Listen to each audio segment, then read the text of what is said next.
Houston, we have a problem.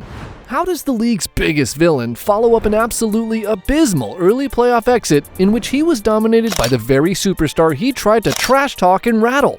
By signing a 4-year, $86 million contract, of course. Stick around as we examine exactly how Dillon Brooks boasted and bricked his way to an NBA fortune that nobody saw coming. The NBA has always been a league of superstars. Early on, there was Wilt and Bill Russell doing battle. Then the high-flying Dr. J came along. Magic and Bird stole the show for a while before handing things off to Michael. Today's game has LeBron, KD, Steph, Giannis, Luka, and the Joker. But superstars don't reach the peak of greatness without taking on enemy fire on the way to the top of the mountain. Back in the day, every team had an enforcer whose job it was to protect their stars by any means possible. Fistfights were as common then as three-pointers are today. Some teams even needed an entire lineup of bad boys to take on a superstar. Today's NBA troublemakers focus more on getting in their opponents' heads than on tearing off their heads. And no one today works harder at trash-talking opponents into mistakes than supervillain Dillon Brooks. Ever since entering the league in 2017 as a second-round draft pick, Dillon Brooks has earned his paycheck as a defensive disruptor. He has no reservations about guarding the opposition's best player, sometimes picking them up at the inbound pass and face-guarding them full court, pushing, elbowing, and jawing at them to throw them off their games. His tactics have been fairly successful. He was even voted to the second-team All-NBA defensive team this past season. Memphis fans love Brooks' intensity and have compared him favorably to defensive whiz and franchise legend Tony Allen. Kobe Bryant once said Tony Allen was the toughest defender that ever guarded him. Let's do a little fun here. Kobe, toughest defender for you? Tony Allen. That's easy. Yeah, Tony Allen.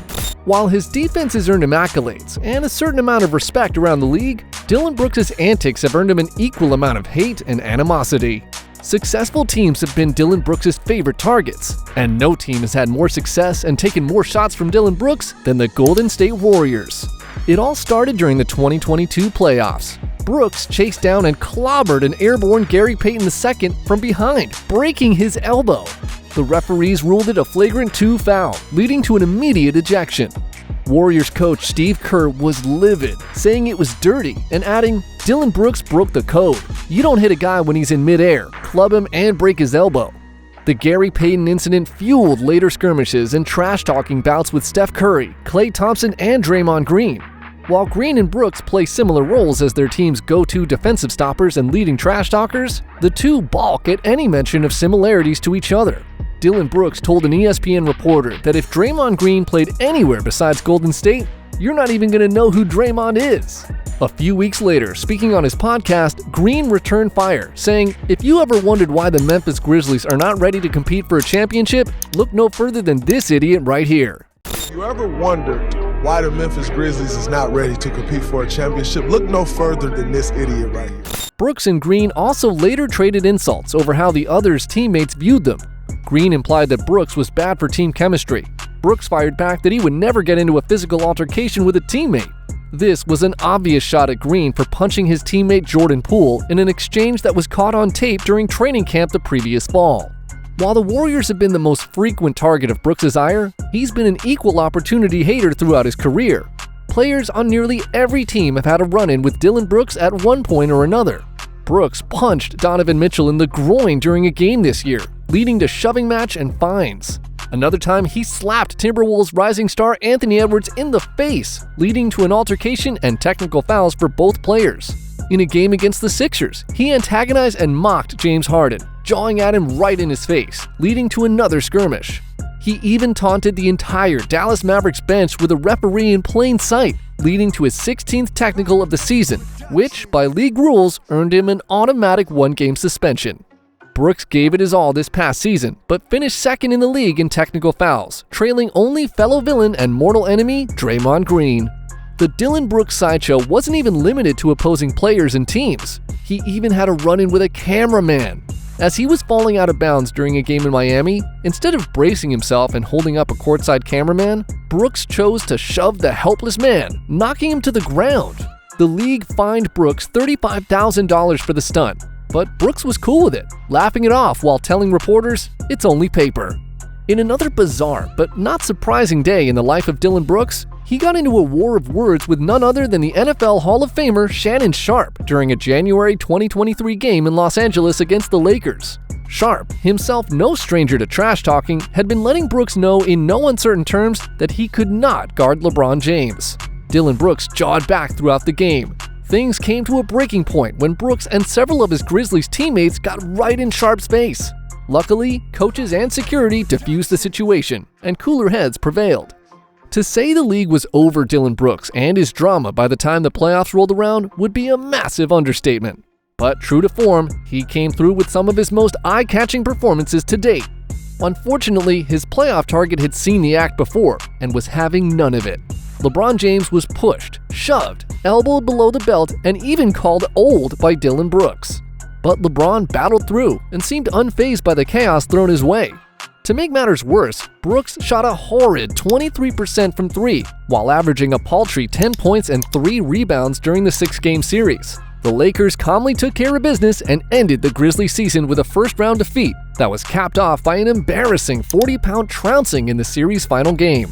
Dillon Brooks took fire from all sides in the aftermath of the Lakers series disaster. Social media was especially brutal on him. Jokes and digs at him lit up the internet. A viral image of Brooks in a Shanghai Sharks jersey summed up NBA fans' opinion of what Dillon Brooks' future might look like. It seemed that even his own team was getting in on the act. Not long after their series with the Lakers ended, The Athletic's Shams Charania reported that the Grizzlies told impending free agent Brooks that he would not be brought back under any circumstances. The Grizzlies statement sent the NBA world into yet another frenzy. Many pundits and opinion makers applauded the move and felt Dillon Brooks had earned his farewell. Others, like ESPN's JJ Redick, saw the statement as a low blow and believed that someone within the Memphis organization was using Brooks as a scapegoat for the team's failures. Redick had a good point. Brooks' brash talk and poor play against the Lakers definitely contributed to the Grizzlies' early exit. But the elephant in the room that Grizzlies management seemed intent on ignoring was the erratic and dangerous behavior of their franchise player, Ja Morant. Since March of 2023, Morant had been suspended twice for 2 separate incidents in which he brandished a gun. The first incident happened at a Denver nightclub after a loss to the Nuggets. The second suspension came in May after Morant flashed a gun during an Instagram live session while riding in a car with friends. Next to Morant, Dillon Brooks hardly seemed like such a villain. But the thing about villains that drive people nuts is that many times villains get the last laugh. And as free agency opened, the Houston Rockets handed Dillon Brooks 86 million reasons to laugh all the way to the bank. The fact that the Rockets had the most cap room in the league and whiffed on a possible reunion with James Harden and failed to seal the deal with Kyrie Irving probably won't bother Dillon Brooks in the least. Houston committed $220 million to Brooks and fellow free agent Fred VanVleet, a move that Deadspin compared to paying full market value at a secondhand store for knockoff versions of the superstars they had coveted but failed to sign. Add in talented but inefficient scorers Jalen Green, Kevin Porter Jr., and Jabari Smith, and Houston has the look and feel of an island of misfit toys.